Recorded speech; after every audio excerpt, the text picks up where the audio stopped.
I want to come back to Matt Eberflus for a second. If you're just tuning in, this is the news of the day. The Niners hired Matt Eberflus, and I'm just trying to figure out why. Because I mean, this guy just got fired as a defensive coordinator after 1 year. He's had a rough few years, but one, he was with the Cowboys last year. The Niners are facing the NFC East next season, so I think he should be able to help the Niners game plan for those opponents. In addition, when coordinators get hired, they usually get a 2 or even a 3-year contract that's guaranteed. So he got fired after 1 year. That means he's still on the Cowboys payroll, which means he's on the Niners coaching staff, but they're probably not paying him. Cowboys are paying him. So it's kind of like free labor. That's kind of the way I look at it. You needed a guy. Okay. He doesn't really have to do that much. You don't have to pay him. Yeah. He knows some opponents you're going to have to face. Why not? I think it's like that. Also, like I said, I also feel like one thing that the Niners, they up front, we touted was our front seven. But you know what's been waning, Grant, is the development of our linebackers. That's something that used to be huge for us in years past. And I do believe that Coach Eberflus could be here as an investment, as a development for the linebackers, especially if one linebacker becomes more of a hybrid spot under Morris, and you need somebody to be able to coach that up, coach that position up. I think that's his strength. Like we talked about, Shaq Leonard with the Colts, 3-time All-Pro.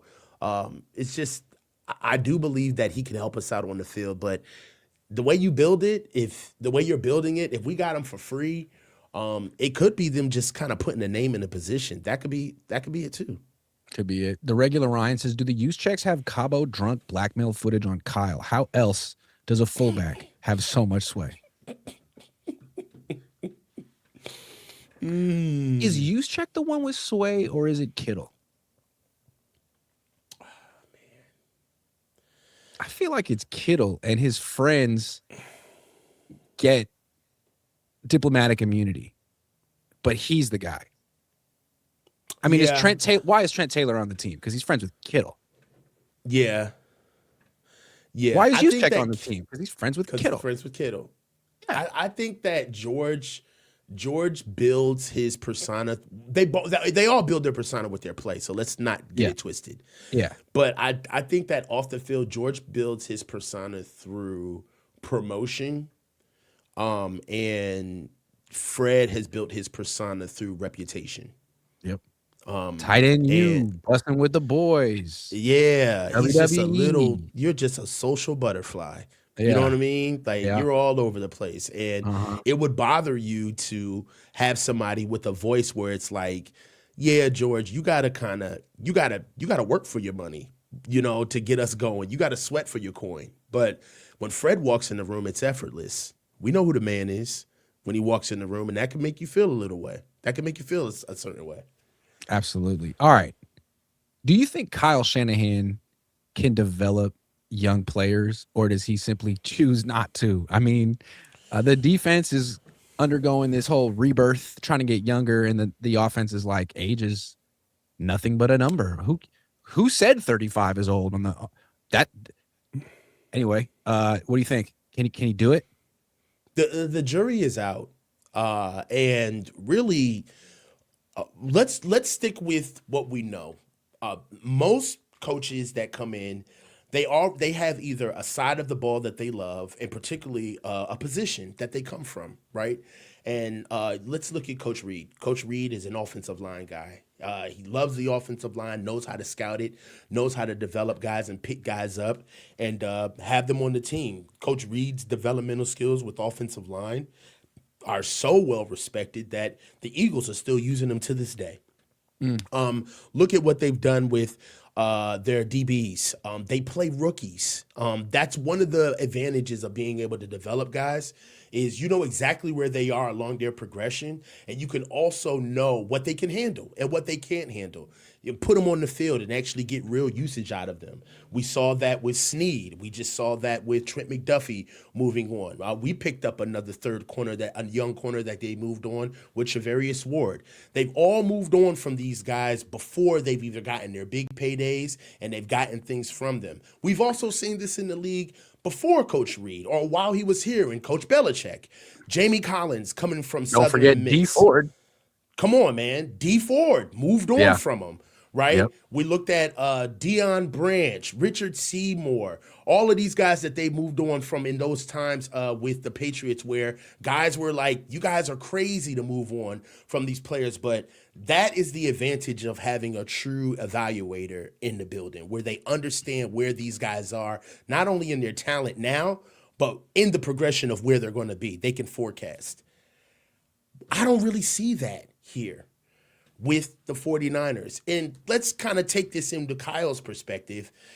The two positions that I would think that he would really be up on would be quarterback and receiver, right? Now, you look at some of the guys that he's brought in and Dante Pettis, other guys like Kendrick Bourne, lovable losers, right? Nobody that really took the top off or made a real name for themselves in the league. But his two-star pupils, let's stay there. For all of those people who are arguing, who want to argue this point and say, well, he has two all-pro receivers that were under his tutelage in Deebo Samuel and Brandon Ayuk. Number one, Kyle actually had to coach Deebo Samuel in the Senior Bowl. He went out and actually scouted him, put his hands on him and saw the player. Once he got him in the building, one could say that Deebo only had one real season of production where he was noticed in the league.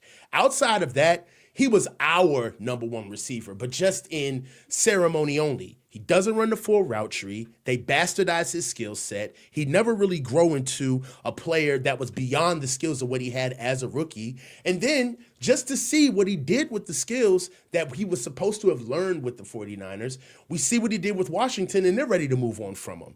Same thing with Brandon Ayuk. Brandon Ayuk has had one good year of real true production.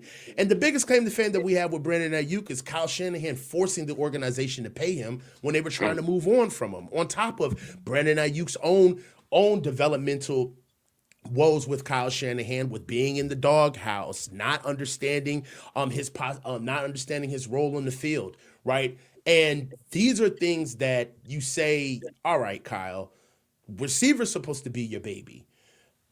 That you don't want to look at that. All right, let's go to quarterback. The only guys that Kyle truly puts his hands on are guys that are afterthoughts, backups after his starters, or dudes that have moved on. It would be unfair, and we do not have enough time to go into the whole Trey Lance situation. All of the things that not only transpired, that Kyle actually said, almost to the tune of a man who has his own developmental camp with quarterbacks, telling us that it is not his job to develop quarterbacks. Kyle said that. Am I tripping? You're not tripping. I'm not tripping. Thank you. I just needed somebody to level set with me.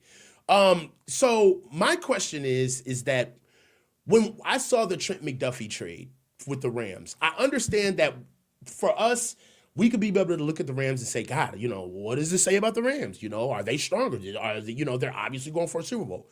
But for me, I just look at the Chiefs and say to myself, of all of the guys that we have that we have in our building, where's our developmental arm? Where's our farm of players that we bring on young, get these guys up and move them on for parts? Not guys that get drafted late, get utilized and developed on their own and become names for themselves, and then we use them to the point where we can't afford them anymore. So don't give me Dre Greenlaw or DJ Jones, all right? We know who put their hands on these dudes, all right? I'm talking about what athlete is walking around here today saying, and you could say that's a Kyle Shanahan man.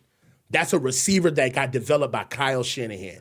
What's a running back out here today that you can look at right now that's killing it in the league today, or even was and say that's a Kyle Shanahan running back, or a tackle, or a guard? I'll give him George Kittle. You know what I mean? Like there Okay. were guys, Debo, Ayuk, but like they're gone. or they're old. And I feel like the same thing's happening with the Warriors right now. I mean, you're not a Bay Area guy, but you know the Warriors, they were a dynasty, and you got like Steve Kerr out here refusing to play young guys for years. And it's like, well, this guy just doesn't, he can't fit my system. He doesn't fit the role, this and that. And then Kuminga leaves. He's over with the Hawks. He's playing pretty well. It's like he couldn't play for you.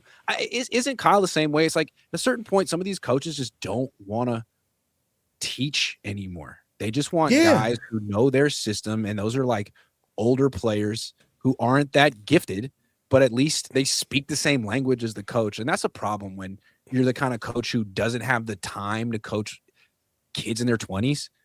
That's not good, dude.